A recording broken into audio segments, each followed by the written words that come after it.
Всем привет! Сегодня мы начнем составлять таблицу личных окончаний и суффиксов времен глагола. На данный момент мы прошли 4 из 8 времен глагола и все 3 наклонения. Четвертое изъявительное наклонение – это и есть сами глаголы в различных временах. В столбике под личными окончаниями первого типа будут находиться времена, при образовании которых к глаголам, кроме специальных суффиксов, добавляются личные окончания первого типа.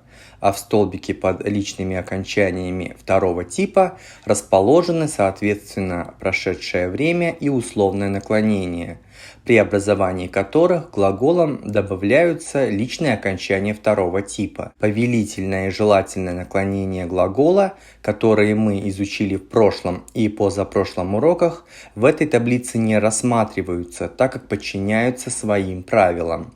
Итак, в сегодняшнем уроке мы рассмотрим новое время – будущее предположительное. Будущее предположительное время глагола обозначает вероятное действие, причем степень вероятности является неопределенной.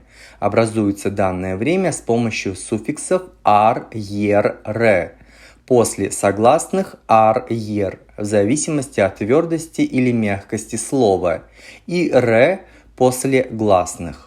После суффиксов данного времени добавляются личные окончания первого типа. Рассмотрим примеры. Мен жазармын. Я, возможно, напишу. Ол көрер. Он, возможно, увидит. Сіз демаларсыз. Вы, наверное, отдохнете.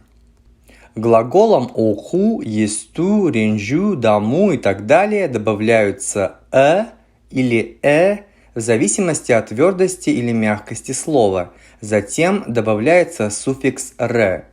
Оқыр, таныр, аршыр. Отрицательная форма образуется при помощи отрицательных суффиксов бабе, папе, маме, которые присоединяются к основе глагола, затем следует суффикс с. После суффикса добавляются личные окончания первого типа. Обратите внимание, что суффикс «с» глухой, соответственно, после него в первом лице единственного числа добавляются окончания «пен», «пен», а во множественном числе «пез», «пез». Рассмотрим примеры. Ол көрмес. Он, возможно, не увидит. Сіз демалмассыз. Вы, наверное, не отдохнете. Мен ертен түкінге бармаспын. Я завтра, возможно, в магазин не пойду. На этом все. Ставьте лайк, подписывайтесь на канал, оставляйте комментарии и увидимся в одном из следующих уроков.